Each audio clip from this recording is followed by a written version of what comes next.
My total body weight was a mere feather in comparison to that of my father. At one point, we hit rapid waters that drew us to the river's edge, where we got ensnared by tree branches. So you think running river, and we're flowing in this freezing with barely defrosted with, semi-frozen river, and we hit up against the edge and we got caught, and we're in this canoe that's getting pulled around because we're caught on a tree. My father was able to break us free from the branches, but moments later our canoe capsized. I'm always going to cry. I can't, anytime I tell a story, I'm going to cry. So pardon me if I cry. My father's no longer alive. He passed away when I was 21. He passed away at the age of 50. So I'm saying that out loud to just get it out there because I don't want to cry. I'm trying to read. I'm trying not to cry. So he was able to save me and get us back into the canoe, but the canoeing excursion had to be cut short because I was shivering and cold. So what happened is my father was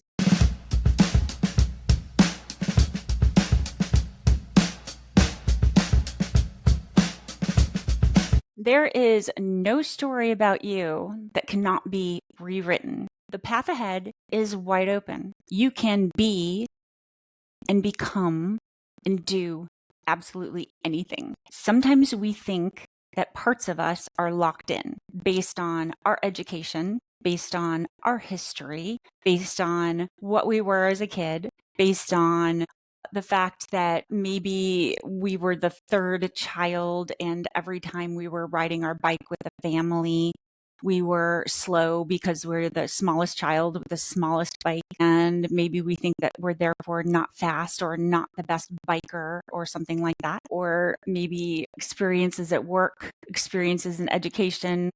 Maybe you feel locked into some element of you, some part of who you think you are. Everything can be rewritten. Absolutely everything. I'm not a psychiatrist. I'm not a doctor. I'm not a therapist. I'm not a counselor. I am not here to offer that. This is purely sharing my experience. In KindEdge.com, I am sharing the very doable, simple daily tasks that enable you to unlock the alternate ending to your life, achieve the big goal. So some other inspiration, some other guru, some other desire in you, something you crave in the back of your head, the dream you have of giving a big speech or running a marathon or starting a new career or changing your relationships or living on a mountain, whatever this desire is. You want to be a screenwriter, you want to become something, and you feel like certain parts of your life are locked in already. The perception that you became a doctor because you were passionate about it, but you're afraid to say you're tired of being a doctor and now you want to be this completely other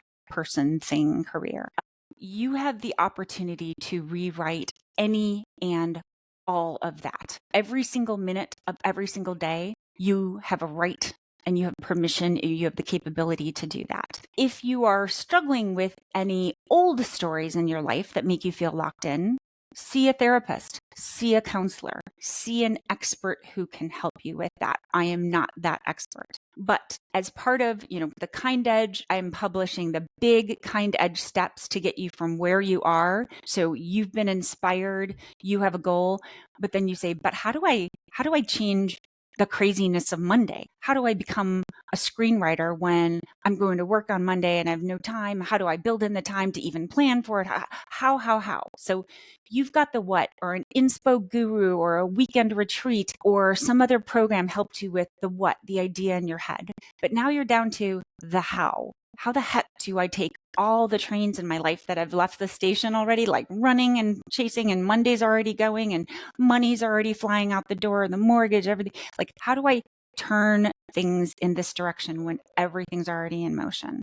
We're talking about the how. We cut it down into bite-sized little steps. You get clarity, then you take action, and every action and decision hooks to the next simple, clear action and decision, and you start to see these pieces get in motion. The big stuff starts to move and change. So that's what we're doing in KindEdge. Along with that, we have to have a foundation that is friendly to change. We have to have a foundation that keeps you healthy enough and strong enough physically to deal with all of those big life changes and the tough conversations and negotiations. We talk about the mind elements. What does your mind actually need for mind health, mental health, but I'm talking the practical mind health, physical health, and what works for you in the day, what keeps your mojo going. So I'm not a therapist, I'm not a counselor, I'm not a doctor.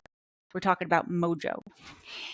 So you find what clicks, what works for you, what keeps your days flowing. And then we look at all of the other pieces. So what if you have a big goal, but you think, oh, I can't go get, let's say you want to start a charity, but you have this little thing in the back of your head that says, but I need to go ask for money from this. Maybe there's a startup group that helps charities get started, but you have to give a presentation, a pitch presentation to them, and you have a thing in the back of your head where you think, oh, I'm not a good public speaker because that one teacher when I was in 4th grade said I mumble, and you just will not do that. You have this great mission. You have a purpose. You have something in you that nobody else quite has. You have that thing to give, but there's a barrier. There's that little fuzzy invisible barrier between you and it. Yes, you can go see a therapist. That can be years of work, and definitely do that. Get the support you need from professionals who do that kind of thing. But in KindEdge, I myself had to decode these little unlocks that just go, okay, let's get this in motion. What's the barrier and how do we just unlock that? So one of the things that I worked on with myself is the kind reframe. And it is simply to say, there's these little things where you get that twinge. You remember you when you're a kid, or you remember from high school, and you blame yourself, or you limit yourself, or you kind of feel that thing is a permanent mark on you, whatever that permanent mark is. It might be that you were the best at something. It might be that you were the best cheerleader, but you don't want to be seen as the cheerleader. Whatever it is that you feel like that story is a little bit stuck. You can retell that story. And what you will find in the kind reframe is how incredibly empowering it is to see the same old stories that are here, but seeing it with your wise, empowered, adult, mature mind, the mind where you don't even give an ounce to the little boy or little girl mindset that keeps you going, oh, I shouldn't have done that because my uncle got mad. And then you sit down and think about it, and you think, first of all, I'm now 40, and back then my uncle was 40. So that's interesting. If I think about what my uncle did back then and said to me, I at 40 wouldn't say that to a kid. So why am I still accepting that now as a mature adult? Why am I still kind of accepting that negative feedback? Why am I still locked into that? And you can kind of decode these things. And then with your adult mind, instead of thinking I was disrespectful to my elders. Well, you know what? Screw elders. They're just people like all of us. And I'm frankly an elder myself now. So you don't have to hyper respect anyone. You can have this mature mindset. You grow in KindEdge, Kind Reframe. You grow into this mature mindset of, okay, how many people are there on Earth? I screwed up in that one situation. Is there a probability that one of 8 billion people on Earth is going to screw up X number of times? Is there a probability that that's going to happen? Do I think that somebody who was 16 years old or 8 years old is perfect? Do I think I'm perfect now? No. Am I expected to be perfect now? No. Ever? No. So you just got to do this adult kind reframe on any past story. And you say, okay, I'm going to look at this differently, and I'm going to suck the good powers out of it. I'm going to suck the gift out of it. I'm going to see how awesome I was in that based on where I was then. So I'm going to read what I wrote on KindEdge about this kind of reframe. You can visit kindedge.com to see this story. I'm just going to read it. I'm in the process of transferring to a new website. And so I'm like, I had to clean up some of these and decide which to discard, which to keep. So I thought, oh, these would be good to feature a little bit. So here is my story on the kind reframe on kindedge.com in one of my blogs. Filtered with a little self-compassion, the worst experiences and experiences that brought out our worst tell a fundamentally different story, a hero's tale. We unconsciously carry invisible burdens that weigh us down or hold us back. To gain movement and momentum along my transformative journey, I needed to address the drag these burdens create. As ever, I researched and studied every method for doing this and landed on my own practical invention by combining a little self-compassion ritual with storytelling. This is the kind reframe. This is the kind reframe. It unleashes answers to the questions we have about whether we are capable or worthy of the future life we seek. Self-compassion is a critical tool that enables us to address ourselves just as we would a friend, a stranger, or a child, or with compassion, understanding, appreciation, and lots of wiggle room for imperfection. When we are rigid with our expectations of self, we quash the creativity needed to solve problems, and we mute the messages our bodies and souls are sending. We better serve our own needs and goals when we operate within a self-compassionate framework. You can read about my favorite self-compassion rituals here. Ding, click, haha. The kind reframe. How, then, can self-compassion help us heal a difficult past that plagues us? Beyond grand, obvious trauma, we often carry little stories in our heads that lead to negative assumptions or shaming self-talk that slows us down. We unconsciously beat ourselves up over inconsequential minutiae from the past. By 6 o'clock in the morning, as we dutifully walk the dog, we might already be on defense against the attack of thoughts like, I was so busy yesterday, I never called Garrett back. I'm such a horrible person. I bet he's mad at me, and I deserve it. I'm so bad at calling people back promptly. We would never unleash that level of shaming on a friend or a stranger. We can take control and reframe this more kindly in a few simple steps. We must clearly note that this message went through our heads. So there goes that message. Label it, and then retell it with the compassionate voice of our wiser self that we would use on others. We can finally write the final chapter on these stories and put them to rest by hearing the wise, compassionate truth. While I do intend to call Garrett back, yesterday's schedule was already full, and I, as a good, responsible person, also deserving of control of the time in my day, used what spare time I had to handle my own highest priorities. Garrett will understand, and if he does not, I will need to discuss new assumptions with him or further evaluate my commitments to that relationship. In truth, Garrett probably had no issue. Rather, the issue is usually the lack of self-compassion that we apply to the way we evaluate ourselves and our own performance. We can apply the kind reframe from KindEdge.com to almost any self-shaming story in our heads. By doing this, we gain more movement, momentum, and willingness to experiment.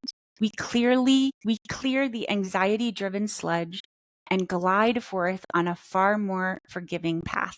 The stories that quietly circle in our minds use irrational forms of blame for realities we could not control, for a lack of life skills we simply had not yet acquired. Mindset. I was failing in my job for the last 10 years, and there's no way to fix that. I literally wasted a decade. I failed at marriage and probably did it to myself by choosing a bad spouse to begin with. I waited too long to get serious about fitness, so as a new 50-year-old triathlete, I'm always going to be behind everybody else. Negative events have the strange power to stick in our minds like permanently impaled daggers. We often attach emotions to events based on how they felt at the time. But with the gift of time and distance from those events, we have the power to reframe the stories in a more adult and practical way. To help you get started with some kind reframe practice, I will provide an example from my life. Step 1. Noting. The biggest challenge is simply noticing that self-shaming or harsh messages are passing through your mind. These truly hold us back by draining energy and triggering fear of taking risks. We need to clear our minds of these unkind messages if we are going to take a few new risks in our lives. How we take note of thoughts depends on what works for you individually. One tool for identifying unconscious messages in your mind is to leverage practices of mindfulness and meditation. If you're familiar with these practices, you'll know your own way of calming the mind enough to hear your hidden thoughts. While traditionally meditation's goal is to achieve a clear mind, in this case, you can keep a notepad and pen by your side and capture any intrusive thoughts by writing them down. This helps you clear your mind and enables you to review and evaluate those intrusive thoughts at a later time. If meditation is not your cup of tea, you can still leverage other practices to help you quiet your mind and better distill your thoughts. One action-oriented tool is counted breathing. There are many ways to do this, and I offer a link here. I focus on my breath and count the seconds in this certain pattern. For example, I may breathe in for a count of 8, hold for a count of 8, and exhale for a count of 8.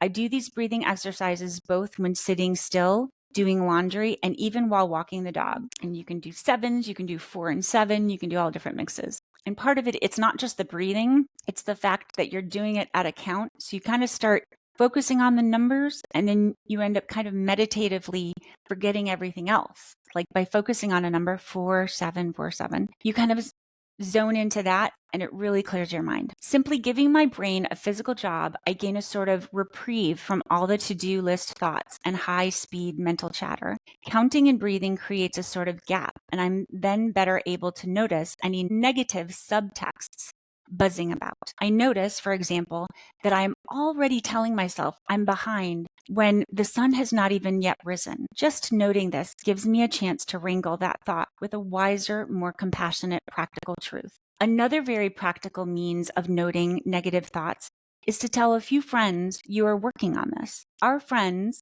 notice self-shaming language before we do. In several instances, other people have helped me become aware of tough, uncompassionate language I was using on myself. As an example, at my yoga studio, I walked in and said, "I'm so sorry. I'm one of those people that you noted on your social media post that people are leaving their mugs, their water bottles at the studio. And it's so dumb of me. I'm sorry. I'm just one of those annoying people." And the employee at the yoga studio said to me, "No one here would ever think you're a horrible person.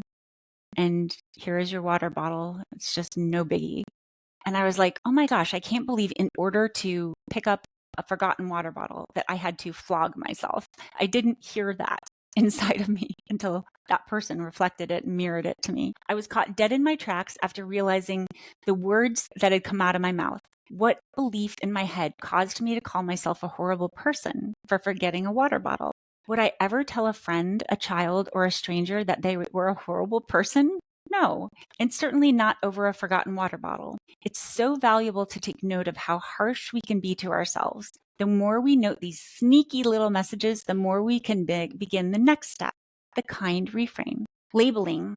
The next step is to label this negative message. In the example above, I might label this as punishment for being imperfect. Just say it like it is. I am punishing myself for being imperfect. Another label might be self-blame for unchangeable events, like a car accident or a divorce.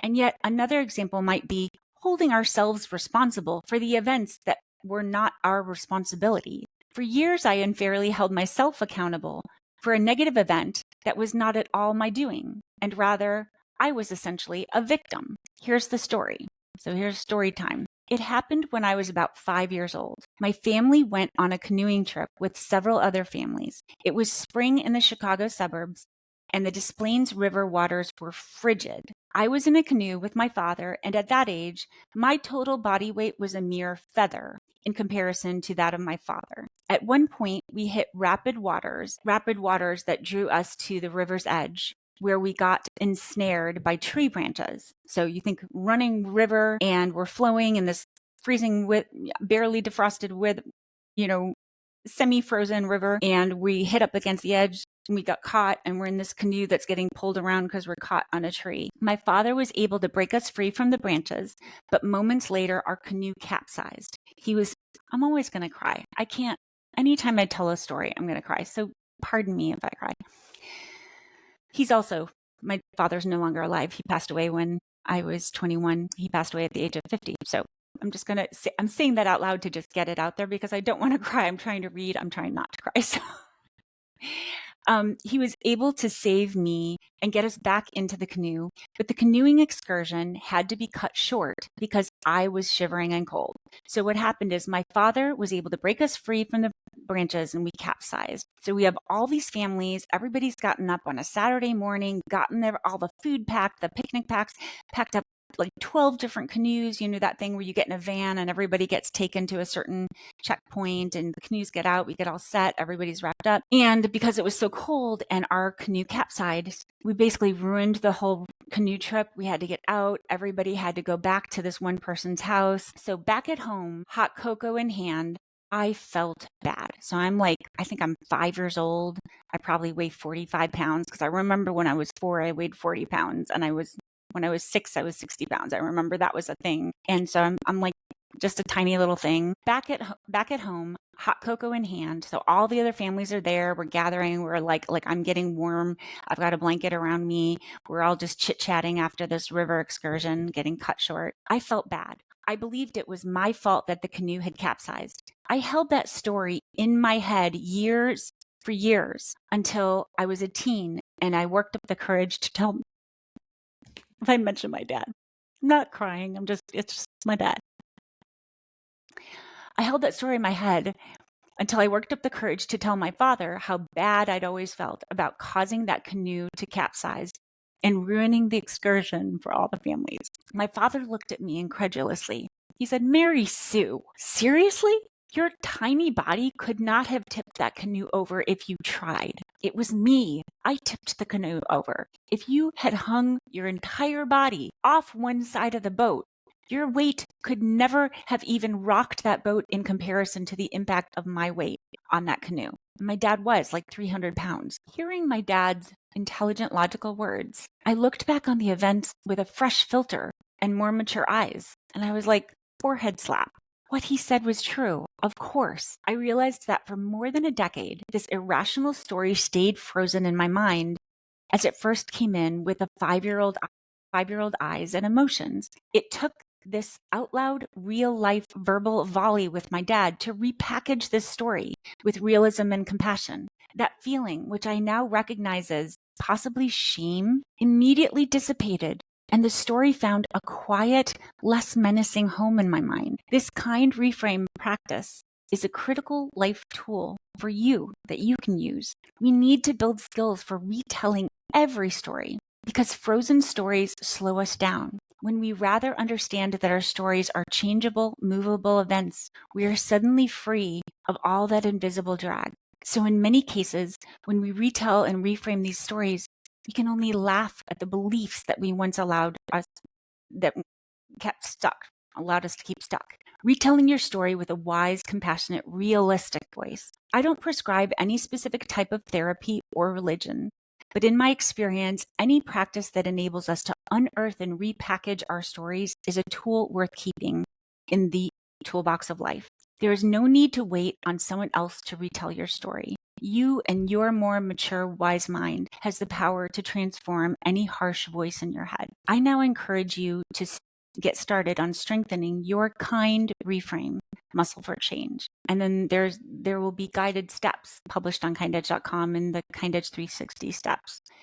So I just wanted to read that and share that. And some stories aren't all butterflies and rainbows. It's not always a good ending. It could be, yeah, I stole money out of that kid's lunchbox, or I snipped at a friend. I mean, I can definitely think of times where I behaved in a reactive, mature way, but I was 12 and it was like factions of fighting people. And I thought I kind of wanted to be the hero and be like, and you, blah, blah, blah. And I thought it was a hero. It was almost like being the tough guy in a gang. And I'm like, well, in the end, you're not a hero of anything. But I didn't have, I was doing a thing. I was an animal, human, mammal, behaving in a tribal way. And I might have that instinct in me still in the right place and time. And so you can retell these stories and say, yeah, I actually can say like what I did was bad. But wait a minute. And then also sometimes we end up doing something because we were encouraged to do it by, like the drunk uncle. And you look back and say, wow, I'm not proud of how I behaved because my drunk uncle talked me into doing this stupid thing. But what a hero I am to have changed more quickly than that drunk uncle, to have grown despite that type of environment, to have gained visibility, to have found my own path and not just being a carbon copy of somebody else, to be doing this reflection at the age of 20 or 30 or 40 or 50 or 60, to be on a path for change, and to be somebody who sees the difference in the choices and could advise others. You can hand that down to others. You can impact others. You can rub that off on others. What a hero you are in that story. And so you were just being handed a bad example, and yeah, you went with it. That's very normal and human. We all mirror each other. And so you can reframe these things as an adult and find power and find how you did have superpowers in even times where you behaved badly or got stuck in a tough situation. And sometimes in tough situations, we will do something bad just to mirror a bad person. And you can see that as survival. People who survive really tough relationships as adults or as children sometimes mirror that not good person that they're in a relationship with as a survival tactic. So if you survive 10 years just to get through and out of a life with somebody who's toxic or a bad example, what a hero you are. You had to play makeup and costumes to survive 10 years with that person, pretending, and you got out and found a different path. And maybe you just treaded water for another decade, and then maybe you're on another path. You are not a person who deserves shame. You're a hero and raw. So look at these stories with the adult mind and look at the stories of 8 billion people. And it's not just 8 billion people. It's thousands of years of history of 8 billions of people. So you are just doing another dot and a pixel of life. Every dot that moves forward, just treat it like the stock market. Everything you decode is clearing the path ahead, and every little bit of the stock market, up, down, it's always getting better, or it's always climbing in the long run. So take a bite of the KindEdge reframe in something that goes through your head today. I hope you'll join me on this KindEdge journey. Please like, subscribe, share this with somebody that you think might be on this journey. It is not going to be easy, but it's going to be fun. Please join a crew just like you. KindEdge.com. Peace.